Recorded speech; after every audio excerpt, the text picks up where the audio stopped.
Salam sejahtera semuanya, selamat bertemu kembali. Kali ini kita akan membahas tentang kalimat present continuous tense. Untuk kalian yang bersahabat, pembahasannya ini kita rencanakan dalam 2 kali pertemuan. Jadi mungkin maksudnya ini pertemuan pertama akan diberikan penjelasan ini, kemudian pertemuan berikutnya akan diputarkan penjelasan ini.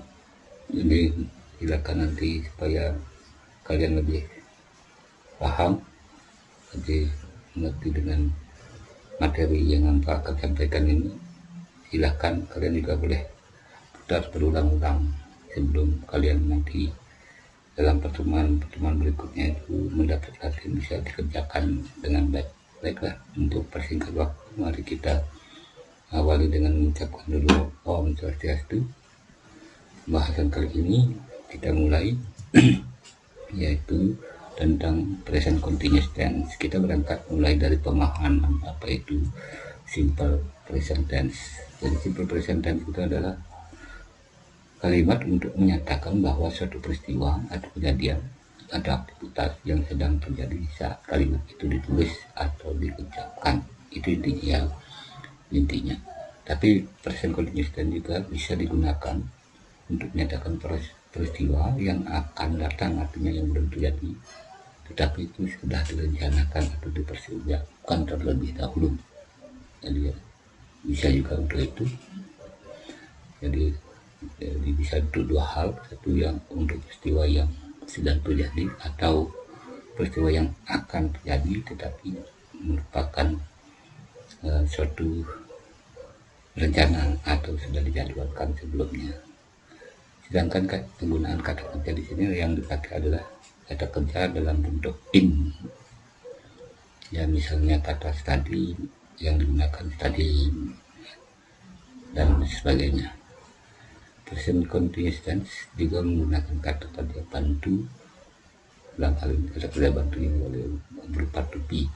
To be yang kita kenal itu ada 3 untuk to be dalam bentuk present, yaitu S, N, dan R. Itu nanti disesuaikan dengan subjek atau pelaku dalam kalimat tersebut.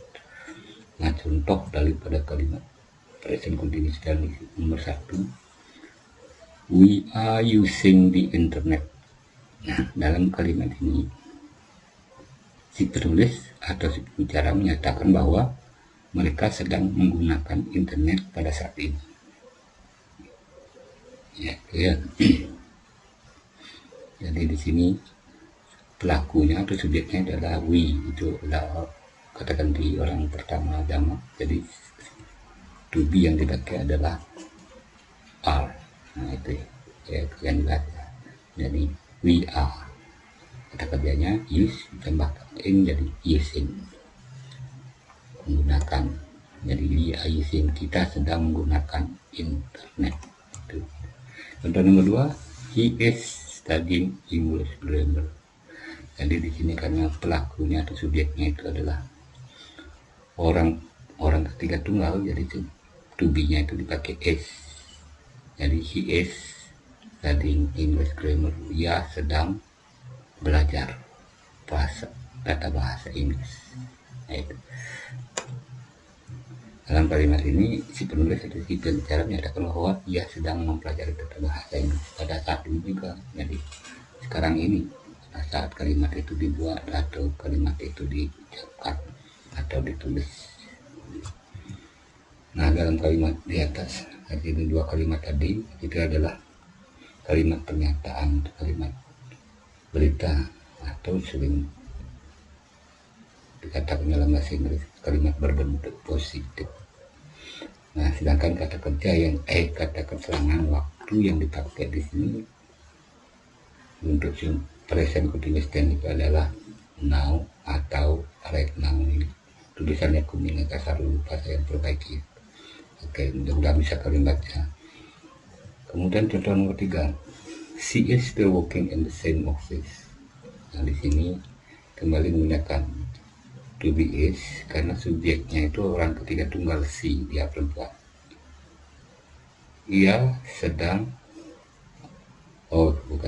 ia masih sedang bekerja di kantor yang sama. Jadi si pembicara atau si penulis mengatakan bahwa ia itu sekarang itu masih bekerja di kantor yang sama, walaupun mungkin udah dari dulu dia, tapi sekarang masih bekerja di kantor yang sama. Mungkin di kantor itu sudah lama mulainya bekerja, tapi sekarang masih bisa dinyatakan dalam bentuk present continuous dan seperti ini. Nah, untuk contoh nomor 4, more and more people are becoming vegetarian. Jadi di sini pelakunya adalah more and more people, jadi itu jamak, semakin banyak orang gitu maksudnya, banyak orang, itu binnya are. Becoming itu berasal dari kata become, maka becoming menjadi vegetarian. Jadi semakin banyak orang menjadi vegetarian itu. Ini masalahnya sama seperti dengan nomor 3, jadi mungkin udah dari dulu orang menjadi vegetarian dan sekarang masih juga semakin banyak orang menjadi vegetarian, jadi bisa dibuat dalam bentuk kalimat present continuous dan gitu. Nah, sekarang untuk contoh nomor 5, ini kejadiannya belum terjadi, jadi terjadi besok, tomorrow ini. Ya, tomorrow, tapi bisa dibentuk dalam present continuous dan seperti ini karena kejadian atau peristiwanya going on holiday itu sudah direncanakan sebelumnya, itu dijadwalkan. Sebenarnya ini maknanya si kejadian yang belum terjadi tetapi akan terjadi, sudah direncanakan, jadi bisa dibuat dalam bentuk present continuous dan seperti ini. We are going on holiday tomorrow, jadi kami akan berlibur besok. Jadi berliburnya besok pada saat kalimat ini dibuat, itu maksudnya. Nah, ini sebenarnya dalam kalimat future tense juga bisa, tapi di sini juga bisa ya karena ini berupa rencana, sudah direncanakan sebelumnya. Nah, ini penjelasannya. Sama dengan contoh nomor 6, they are visiting you next rainy season. Jadi mereka akan mengunjungi, gitu, bukan sedang ya. Mereka akan mengunjungi kamu pada musim hujan yang akan datang. Jadi berkunjungnya itu mereka itu pada musim hujan yang akan datang. Tapi di sini bentuk kalimatnya dalam present continuous tense. Bentuk kalimatnya dalam present continuous tense. Tapi maknanya itu adalah kejadian yang akan datang. Begitu.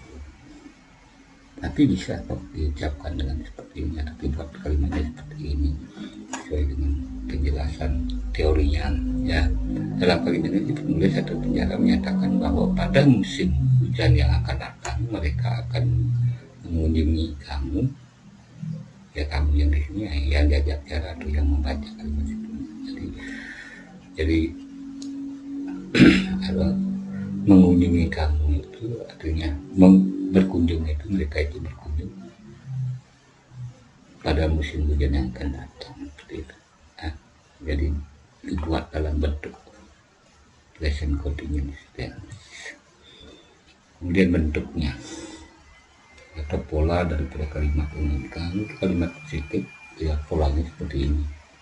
Ada kalimat juga ya, subjek dulu ada pelakunya, kemudian to be disesuaikan dengan subjek, kemudian objek, kemudian kata kerja in. Nah, kemudian kalau ada tren waktu akan tren waktu. Nah, tren waktunya bisa di belakang, bisa di depan. Itu ya, itu untuk positif. Untuk negatif atau tanyanya, ya negatif atau kalimat penyangkalannya sama seperti kalimat positif, subjek dulu, kemudian to be, baru ditambahkan kata not. Jadi di belakang to be itu letaknya not, lalu kemudian diikuti oleh kata kerja nya, kemudian objek. Nah, seperti itu kalimat negatif atau kalimat penyangkalannya. Bagaimana dengan kalimat tanyanya? Nah, dalam kalimat tanya seperti ini, istilahnya dalam bahasa Inggris ada kalimat tanya tanpa kata tanya. Jadi jawabannya hanya cukup yes atau no. Nah, makanya istilahnya itu adalah yes no question. Nah, kali ini dalam bentuk present continuous tense. Jadi yang paling awal itu adalah to be dulu. Apakah itu is, am, atau are, sesuaikan dengan subjeknya. Jadi to be dulu atau subjek, kemudian kata kerja, kemudian objek. Nah, seperti itu. Nah, untuk jawaban dari kalimat pertanyaan ini ya cukup yes atau no gitu. Kalau misalnya yes, subjeknya itu she, yes she is. Nah, kalau no, no she is not, seperti itu, dan seterusnya sesuaikan dengan subjeknya. Jadi jawabannya singkat ya, yaitu yes diikuti oleh subjek dan to be. Kalau no diikuti oleh subjek, kemudian to be, kemudian not. Dan jawabannya singkat sekali. Nah, demikian penjelasan present continuous tense kali ini, sangat singkat, tapi mudah-mudahan kalian bisa paham. Untuk menambah wawasan kalian, silahkan kalian menambah referensi dengan membaca buku-buku pegangan dari sekolah atau buku pendamping, atau gunakan kemampuan kalian untuk browsing di internet sehingga kalian lebih banyak mendapatkan penjelasan atau mendapatkan contoh-contoh. Terima kasih atas perhatian kalian. Saya akhiri dengan Om Shanti Shanti Shanti.